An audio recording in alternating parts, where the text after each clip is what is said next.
नमस्कार, नमस्ते बिहार देख रहे हैं आप और मैं हूं आप सबके साथ अनूप। सबसे पहले बात होमगार्ड्स के जवानों को मिले सौगात की। जी हां, बिहार होमगार्ड्स के जवानों को नए साल का गिफ्ट मिला है। नीतीश कैबिनेट ने अहम फैसला लेते हुए बिहार पुलिस के जवानों के तर्ज पर होमगार्ड्स के लिए ग्रेड पे को मंजूरी दे दी है। बिहार कैबिनेट का यह बड़ा फैसला है। होमगार्ड के जवानों के लिए बड़ा फैसला। पुलिस के जवानों के तर्ज पर अब उन्हें ग्रेड पे मिलेगा। 2000 से 2400 और 2800 का ग्रेड पे अब होमगार्ड के जवानों को मिलेगा। 21 जनवरी 2010 से मिलेगा वास्तविक लाभ। लॉकडाउन अवधि का भी नहीं लगेगा रोड टैक्स। कमर्शियल गाड़ियों को रोड टैक्स नहीं लगेगा। कई ऐलान है वो हम आपको बता रहे। कैबिनेट की बैठक में मालवाहक गाड़ियों का भी टैक्स उनको नहीं देना पड़ेगा। जो लॉकडाउन की अवधि थी, इस दौरान कमर्शियल गाड़ियों से टैक्स लेने की बात कही जा रही थी, लेकिन कैबिनेट में के फैसले में साफ हो गया कि अब इन गाड़ियों से टैक्स भी वसूला नहीं जाएगा।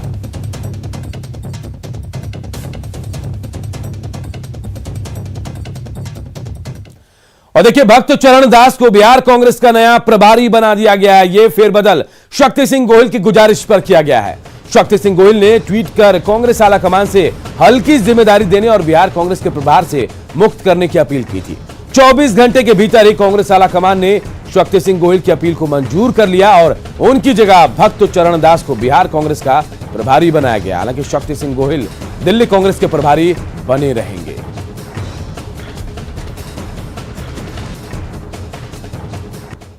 सातवीं बार सत्ता ग्रहण करने के बाद इस बार नीतीश कुमार पूरे एक्शन में हैं। राजकाज के साथ साथ पार्टी की रणनीतियों पर भी पैनी नजर रख रहे हैं। पार्टी के कमान तो नीतीश कुमार ने आरसीपी सिंह को सौंप दी, लेकिन हर हालात पर वो खुद नजर बनाए हुए हैं।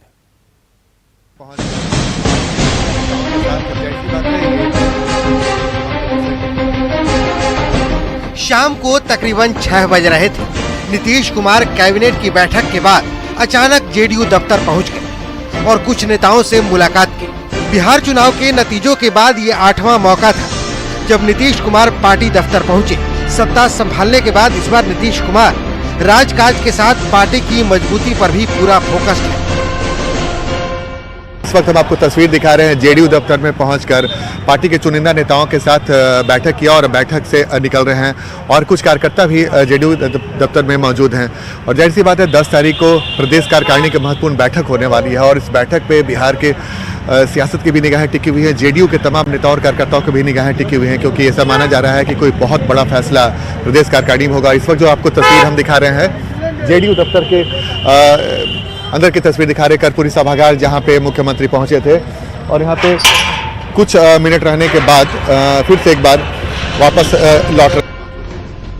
दरअसल 10 जनवरी को जेडीयू की राज्य कार्यकारिणी की बैठक होने वाली है। ये बैठक पार्टी दफ्तर में होनी है।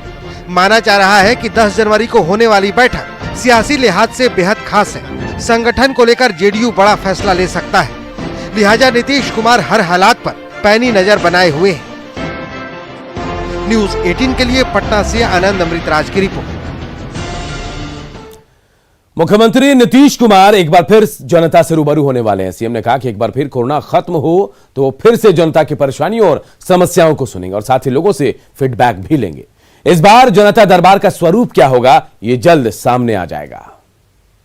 बिहार में सारे लोगों को मुफ्त मिलेगा सर? हाँ, लगाएंगे। खाली यही देख लेते हैं थोड़ा, जब तक थोड़ा हो जाए, क्योंकि अभी तो मान लीजिए शुरू कर देंगे तो लोगों की संख्या को सीमित करना पड़ेगा। और आप जानते हैं, हमने तो शुरू में ही कह दिया था हम शुरू करेंगे जनता के दरबार में मुख्यमंत्री, फिर हम शुरू करेंगे। इधर बिहार में रोजगार को लेकर सियासत थमने का नाम नहीं ले रहा। विपक्ष ने 19 लाख युवाओं को रोजगार देने के सवाल को लेकर सरकार पर वार किया, तो वहीं एनडीए ने कहा कि कैबिनेट की पहली बैठक में 20 लाख रोजगार देने को मंजूरी दी गई है, जिस पर काम चल रहा है। पहली कैबिनेट में ही आदरणीय नीतीश कुमार जी इस मामले को लेकर कितने प्रतिबद्ध थे कि हमने 20 लाख रोजगार देने का वादा बिहार की जनता से किया है, और नीतीश कुमार जी जो कहते हैं वो करते भी हैं। अब पूरी व्यवस्था खड़ा की जा रहा है कि सिंगल विंडो सिस्टम बनाकर कैसे रोजगार को देने की पूरी रूपरेखा को तैयार कर, उसमें सरकार लगी हुई है। उस पूरे रूपरेखा को तैयार कर तब सबको बताया जाएगा। 19 लाख लोगों को रोजगार देने की दिशा में सरकार प्रयत्नशील है या सरकार बहुत गंभीर है, इस तरह की अभी तक हम लोग को दिखाई नहीं दे रहा है। तो ये सरकार मूलतः घोषणा में विश्वास रखने वाली सरकार है। जो सरकार में शामिल लोग हैं अपनी अपनी खाल बचाने में लगे हैं और मलाई में कितनी बड़ी हिस्सेदारी किसको मिले ये उसमें लगे हैं। इन्हें रोजगार से कोई लेना देना नहीं है। ब्रिटेन में कोरोना का नया स्ट्रेन आने के बाद 216 लोग ऐसे हैं जो बिहार लौटे हैं। कई लोगों की जांच हो चुकी है, लेकिन कुछ लोगों का पता नहीं चल सका, जिनकी तलाश जारी है। स्वास्थ्य मंत्री मंगल पांडे ने कहा कि जितने भी लोगों की जांच हुई उनकी रिपोर्ट जो है नेगेटिव आई है।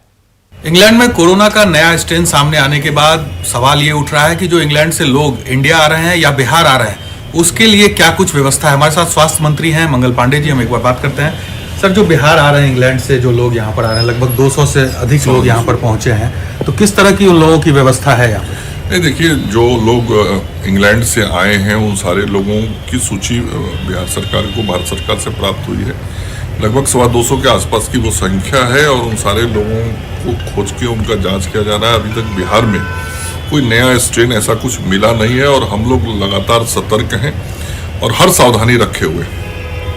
बिल्कुल, चूंकि जांच जब हो रहा है, चूंकि जब लोग यहाँ पर पहुंच रहे हैं, तो क्या उनकी प्रॉपर जांच की जा रही है, स्कैनिंग की जा रही है? नहीं, बिल्कुल, मैंने कहा कि उन लोगों की सूची है और सूची के अनुसार कौन लोग ब्रिटेन से विगत दिनों में आए हैं।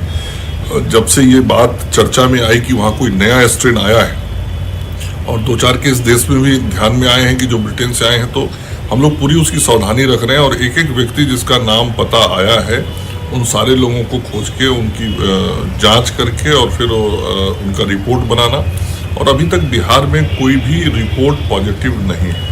लेकिन ये भी कहा जा रहा है कि कई लोग ट्रेसलेस है, जो यहाँ पर पहुंचे उनका कोई पता नहीं चल रहा है, या ये कहा जाए कि जो लोग आए उनका प्रॉपर पहले क्यों नहीं जांच किया गया, ये एक सवाल उठ रहा है। नहीं, ये बहुत नगण्य संख्या अब बची होगी। बिल्कुल, मुझे लगता है कि 200 के आसपास लोगों का पहचान करके उनका जांच हो गया। कुछ लोग ऐसे हैं जिनका पता तो बिहार का है लेकिन आए भारत में और कहीं दूसरे राज्य में, तो वैसे लोगों से संपर्क किया जा रहा है।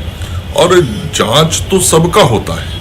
जांच जो हमारे बाहर से आने वाले लोग होते हैं उनके लिए जो अंतर्राष्ट्रीय हवाई अड्डा है वहाँ पर सारे मानक बने हुए हैं, उसके अनुसार जांच होती ही है। उसके बाद भी पूरी अतिरिक्त सावधानी रखने के लिए, क्योंकि कभी कभी क्या होता है कि बॉडी में जो स्ट्रेन होता है वो बाद में भी रिफ्लेक्ट होता है, ऐसा डॉक्टर्स कहते हैं, मैं नहीं कह रहा। तो हर तरीके से बिल्कुल सावधान रहना यही मकसद है, इसलिए यहाँ आने के बाद भी उनका जांच करना। बिल्कुल, तो बिहार भी जो ऐसे लोग आ रहे हैं, खास करके जो इंग्लैंड से लोग आ रहे हैं, उनका जांच यहाँ पर किया जा रहा है। और इससे पहले भी जब इंटरनेशनल एयरपोर्ट पर वो लोग पहुंच रहे हैं तो वहां भी उनकी जांच की जा रही है। Saqib Kumar, news 18, Patna. Corona guideline के साथ कटिहार का नेत्रहीन विद्यालय खुल चुका है। स्कूल में ब्रेल लिपि से पढ़ाई होती है। लंबे समय तक स्कूल बंद रहने से छात्रों को परेशानी हो रही थी, लेकिन अब वो काफी खुश हैं। फिलहाल स्कूल 3 दिनों तक खुल रहा है। स्कूल खुलने से खासकर मैट्रिक की परीक्षा देने वाले छात्रों को काफी सुविधा होगी।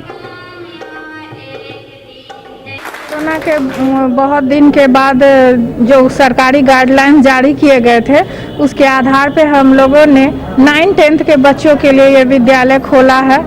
ये जगह अस्थायी नहीं होने के कारण हमें थोड़ी परेशानी हो रही है। जैसे हम लोग इंतजार कर रहे थे और अब जो 9-10 का एग्ज़ाम है तो इस टाइम पे स्कूल खुल जाना ये बहुत बड़ी बात है, ताकि बच्चों को और भी ज़्यादा पढ़ने का और तैयारी करने का मौका मिला। इसलिए हम सबकी बहुत बहुत धन्यवाद देते हैं, सरकार की भी बहुत बहुत धन्यवाद देते हैं। और हम मास्क, सैनिटाइज़र, सोशल डिस्टेंसिंग सभी चीज़ों का पालन अच्छे से कर रहे हैं और इसको करते हुए अपनी पढ़ाई जारी रखनी है और आगे बढ़ना है, तैयारी करनी है। सासाराम में हल्की बूंदाबांदी ने मौसम का मिजाज बदल दिया है। हल्की बारिश से ठंड और बढ़ गई है, वातावरण में नमी आ गई है। मौसम का जायजा लिया हमारे सहयोगी अजीत कुमार ने। हल्की बूंदाबांदी ने सासाराम में मौसम का मिजाज सर्द कर दिया है। पहले से ही सर्द ठंडी का प्रकोप ज़्यादा था और बूंदाबांदी ने पारा को और लुटका दिया है, जिससे परेशानी बढ़ गई है। जैसे जैसे रात ढली और उसके बाद बूंदाबांदी हुई, उससे जो है मौसम में ठंड बढ़ गई है। आप देख सकते हैं कि सड़क पर जो किनारे में पानी लग गई है और हल्की बूंदाबांदी का ये नज़ारा है। तो जैसे जैसे रात ढलती है और मौसम का मिजाज सर्द इसलिए हो गया क्योंकि जो वर्षा है वो बूंदाबांदी शुरू होने के कारण जो है तापमान नीचे गिरा और सासाराम में इस प्रकार ठंड का प्रकोप जो पहले से चल रहा था उसमें और भी बढ़ोतरी हो गई। अजीत कुमार, न्यूज़ 18, सासाराम। और देखिए, ठंड में पुलिस को भी परेशानियों का सामना करना पड़ रहा है। खगड़िया की मुफस्सिल थाना पुलिस का जवान झोपड़ी में रहने को मजबूर है, क्योंकि मुफस्सिल थाना का अपना भवन नहीं है। जवान एक पेट्रोल पंप के कैंपस में प्लास्टिक शीट से बनी झोपड़ी में रह रहे हैं। यहाँ के पुलिस जवानों से बातचीत की हमारे सहयोगी दिग्विजय ने।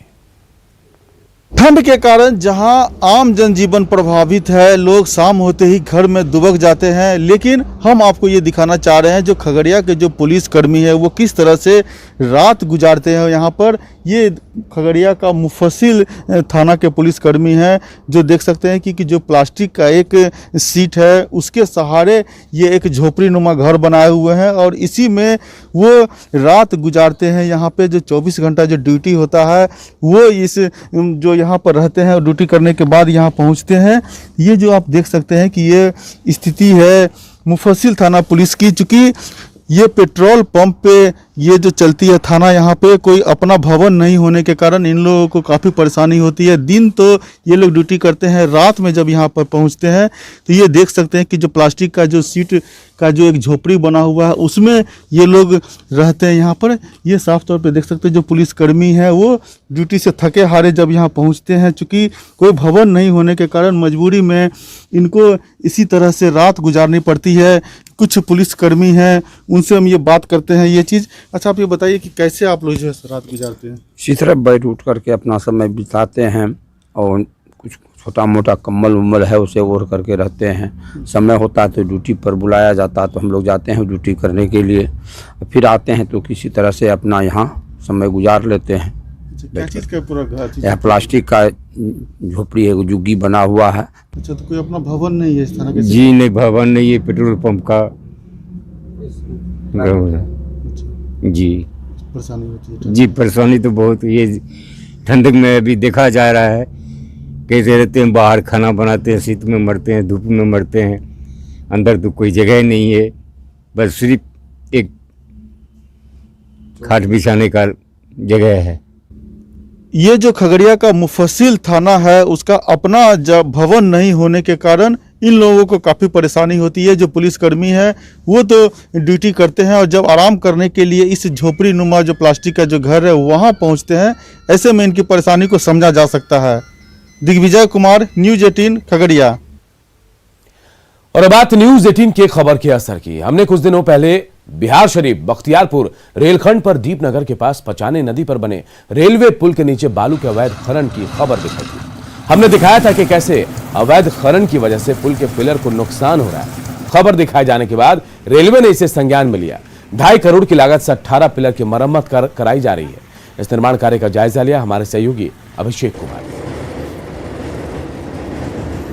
अभी मौजूद है बिहार शरीफ के दीपनगर स्थित पंचाने नदी पर, जहां आप देख सकते हैं कि जो बिहार शरीफ राजगीर रेलखंड है उसमें पाया का जो क्षतिग्रस्त 6 महीना पूर्व हमने न्यूज़ 18 के माध्यम से दिखाया था, जिसके बाद रेलवे ने मामले को संज्ञान लिया और इसकी मरम्मती कार्य कराने का काम कर रही है, क्योंकि बीच में बारिश होने के कारण ये कार्य बाधित हो गया था और जैसे ही पानी सूखी नदी में और कार्य शुरू कर दिया गया। आप दिखा सकते हैं किस तरह से जो मजदूर है वो रेलवे जो ब्रिज का पाया है उसे मरम्मती करने में लगे हुए हैं। दोनों तरफ बाउंड्री वॉल करने के बाद प्लिंथ लेवल बना रहे हैं ताकि इस ब्रिज को बचाया जा सके। कार्य यहाँ ब्रिज का पूरा मरम्मती कार्य हो रहा है और दोनों तरफ से रिटेनिंग वॉल बनाया जा रहा है और प्लिंथ पूरा मजबूती से बना के अब पूरा इसमें बोल्डर पिचिंग किया जाएगा और पूरा ढलाई किया जाएगा। इस ब्रिज को एकदम कंप्लीट और बढ़िया किया जाएगा। तो न्यूज़ 18 के माध्यम से दिखाया गया था 6 महीना लगभग जून के समय कि यहाँ पर जो है पाया क्षतिग्रस्त हो रहा है। उसके बाद संज्ञान लिया था रेलवे ने, तो कब से आपको अनुमति मिली थी? हम जब दिखाया गया यहाँ पर न्यूज़ 18 की तरफ से, उसके बाद तुरंत अनुमति मिला, उसके बाद तुरंत ही हम लोग रिपेयर का काम चालू कर दिया। तो इनका साफ कहना है कि रेलवे के द्वारा टेंडर जारी किया गया था, उसके बाद ही हमने यहाँ कार्य शुरू किया है और ये अब जो पुल है वो इसका सुरक्षित कर लिया गया है। नालंदा से न्यूज़ 18 के लिए अभिषेक कुमार। खबर मुजफ्फरपुर से, जहां पुलिस ने शराब के अवैध कारोबार के खिलाफ बड़ी कार्रवाई की है। एंटी लीकर स्क्वाड ने गिट्टी लदे एक ट्रक को जब्त किया जिसमें 90 गैलन कच्चा स्प्रिट मिला है। इस कच्चे स्प्रिट से हजारों लीटर शराब तैयार की जा सकती है। पुलिस ने ट्रक को कांटी थाना के मिर्जापुर गांव में पकड़ा। और साथ ही ट्रक ड्राइवर को भी गिरफ्तार किया गया है। ड्राइवर की निशानदेही पर पुलिस ने 3 दूसरे लोगों को भी पकड़ा है। चारों से फिलहाल पुलिस जो है पूछताछ कर रही है। के अगेंस्ट हम लोगों की लगातार छापेमारी में एक बड़ी सफलता काटी क्षेत्र से हुई है, हम लोगों को हासिल हुई है। इसमें करीब 3600 लीटर के ऊपर स्पिरिट हम लोगों ने बरामद की है एक ट्रक से, जिसमें गिट्टी लोडेड थी, छुपाने के लिए उसको शराब थी उसमें। उसके अलावा हमने एक स्कॉर्पियो बरामद की है जिसमें भी शराब लोडेड थी, और एक बुलेट गाड़ी जिसका प्रयोग होता है शराब को ले आने में। इसके अलावा हम लोगों ने 4 अरेस्टिंग की है इस केस में। इधर गया में डाक पार्सल की गाड़ी से भारी मात्रा में शराब बरामद की गई है। शराब रांची से लाई जा रही थी और इसकी सप्लाई नालंदा में की जानी थी। झारखंड से शराब की तस्करी की खबर पर उत्पाद विभाग ने जांच शुरू की और डाक पार्सल की गाड़ी से 110 कार्टन शराब जब्त की गई। गाड़ी में बैठे 2 तस्करों को भी गिरफ्तार किया गया, तो वहीं दूसरे मामले में 25 ड्रम कच्चा स्पिरिट भी बरामद किया गया है। मिली थी कि भारी मात्रा में अवैध शराब एवं स्पिरिट झारखंड से बिहार आ रहा है। इसी क्रम में एक डाक पार्सल लिखा हुआ 407 पिकअप वाहन को रोका गया, शक के आधार पर रोका गया, जिसकी विधिवत तलाशी लेने पर उसमें लगभग 110 कार्टून अवैध विदेशी शराब पाया गया। सभी 750 ml का बोतल है, लगभग 1320 बोतल है। इनके द्वारा बताया गया कि ये झारखंड से लेके आ रहे, झारखंड के रांची से माल लेके बिहार के नालंदा जिला जा रहे थे। और एक बड़ी खबर इस वक्त बेतिया से, जहां जमीन विवाद में एक युवक की पीट कर हत्या कर दी गई। हैरानी की बात तो यह है कि घटना की सूचना देने के घंटों बाद भी पुलिस मौके पर नहीं पहुंची। बताया जा रहा है कि चौकीदार के सामने ही आरोपियों ने युवक की जमकर पिटाई कर दी, जिसमें मौके पर ही उसकी मौत हो गई। घटना योगापट्टी थाना क्षेत्र के नौरंगिया पंचायत के पिपरा पांडे टोला की है। मृतक का नाम धनंजय पांडे है और उसके पट्टीदारों के साथ जमीन को लेकर उसका विवाद चल रहा था। घटना के बाद से परिजनों में कोहराम मचा हुआ है। पुलिस ने शव को कब्जे में लेकर पोस्टमार्टम के लिए जीएमसीएच भेज दिया और परिजनों के बयान पर केस भी दर्ज कर लिया है। घटना के बाद से ही सभी आरोपी घर छोड़कर फरार हो गए हैं। और हम लोग सब बड़ा बैठल रहनी सन, हमर पति धनंजय पांडे बैठ रहनी, कृष्णैया पांडे रहनी, हम रहनी, हमर सास रहनी, गोतनी, सब कोई रहे। संजय पांडे, उनकर सब परिवार, विजय पांडे, सब कोई आयल और तेज धार से हमरा पति के मार दहल लोग, मार के जमीन पर पटवा दहल लोग, जहाँ की हम लिए जब हॉस्पिटल में तो मृत घोषित हो गई। मुंगेर पुलिस ने बरहद पहाड़ गांव में छापेमारी कर 15,500 के जाली नोट बरामद किए हैं।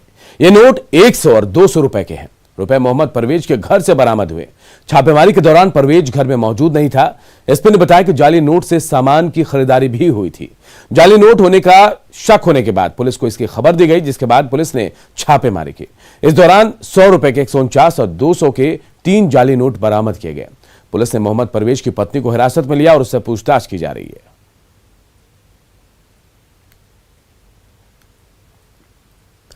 मधेपुरा के पुरानी प्रखंड का कृषि कार्यालय भवन 5 साल बाद भी पूरा नहीं हो पाया। भवन को 2015 में ही पूरा कर लिया जाना था, लेकिन 50 लाख की लागत वाले भवन का काम अब तक अधूरा है। इससे किसानों के साथ कृषि विभाग के अधिकारियों और कर्मचारियों को भी परेशानी हो रही है। जिला कृषि पदाधिकारी ने कहा कि इस बारे में कई बार शिकायत की गई, लेकिन काम हुआ ही नहीं। वहीं जिला परिषद के कार्यपालक पदाधिकारी और डीडीसी ने कहा कि मामले की जांच कराई जाएगी। पुरैनी में हम लोगों का किसान का भवन जो बहुत दिनों से अधूरा है, बीओ साहब से मिलते हैं तो वो भी अच्छा सकारात्मक जवाब नहीं लिखते हैं, ना सुनते हैं। और यहाँ का किसान को यदि बन जाता तो हम लोग को रहने में, वहाँ पर किसान को बैठने में, सभा सोसाइटी करने में मना अच्छा होता। 14-15 वित्तीय वर्ष में ही जिला परिषद के माध्यम से और जिला अभियंता के द्वारा इसका कार्य किया जाना था, जिसका भुगतान भी हो चुका है। लगभग प्राकलित राशि इसकी 50 लाख के करीब है, लेकिन अभी तक इसका निर्माण नहीं किया गया है। और इस संबंध में हम लोगों ने पुनः जिला परिषद को पत्र दिया है। इधर पटना में एक अजीबोगरीब मामला सामने आया। शाहजहांपुर के सिगरियावा में 55 साल के महेश यादव की बीमारी से मौत हो गई। महेश यादव का बैंक अकाउंट कैनरा बैंक में था, जिसमें करीब 1,18,000 रुपए जमा थे। ऐसे में ग्रामीणों ने महेश यादव के अंतिम संस्कार से बैंक से पैसे की मांग की, लेकिन नियमों का हवाला देकर बैंक मैनेजर ने पैसे देने से इनकार कर दिया, जिससे नाराज ग्रामीण महेश यादव के शव को लेकर बैंक पहुंच गए और शव को बैंक में रख दिया। इससे बैंक में अफरा तफरी मच गई। ग्रामीणों का कहना है कि महेश यादव का अपना कोई नहीं है, ऐसे में अंतिम संस्कार के लिए उसके अकाउंट में जमा पैसे को दिए जाए। करीब 3 घंटे तक शव बैंक में पड़ा रहा। बाद में बैंक मैनेजर ने चंदा कर 10,000 रुपए दिए, तब जाकर ग्रामीण शव को वहां से लेकर गए। ये आज सुबह इनका डेथ हो गया था और इनके अकाउंट में कुछ पैसा रखा हुआ था, तो गांव वालों का कहना है कि इनका जो वारिस है इनके कोई नहीं है, ये अकेला है पूरे फैमिली में। और दिक्कत ये है कि इसका KYC कंप्लायंस भी है, क्योंकि ये सबमिट नहीं किए हैं अपना आधार कार्ड, पैन कार्ड, वोटर कोई भी ID प्रूफ ये सबमिट नहीं किए बैंक को। 1-2 बार तो रिमाइंडर भी दिया गया था, ये आते हैं तो हम बता भी दिए हैं, लेकिन ये नहीं बनाए हैं, बोले कि हमसे नहीं बन पा रहा है। दिक्कत ये है। अब दूसरी बात है कि आज सुबह इनका देहांत भी हो गया। हमको फोन आया, पता चला, तो गांव के लोग तो समझते नहीं, वो लोग आए सीधा कहा कि पैसा जब तक नहीं दीजिएगा तब तक हम डेड बॉडी नहीं हटाएंगे, इनका अकाउंट से पैसा निकाल के दीजिए, इसी का पैसा काम होता। हम बोले कि तो प्रोसीजर जो है उस प्रोसीजर के तहत आप आइए तो आपको हम दे देंगे। अब डेथ हो गया, इसका डेथ क्लेम तो कीजिए आप। तो वो लोग सुनने को तैयार नहीं, तो फिर अपने। और नमस्ते बिहार के इस बुलेटिन में इतना ही, लेकिन खबरें लगातार जारी है। देखते रहिए न्यूज़ 18 बिहार।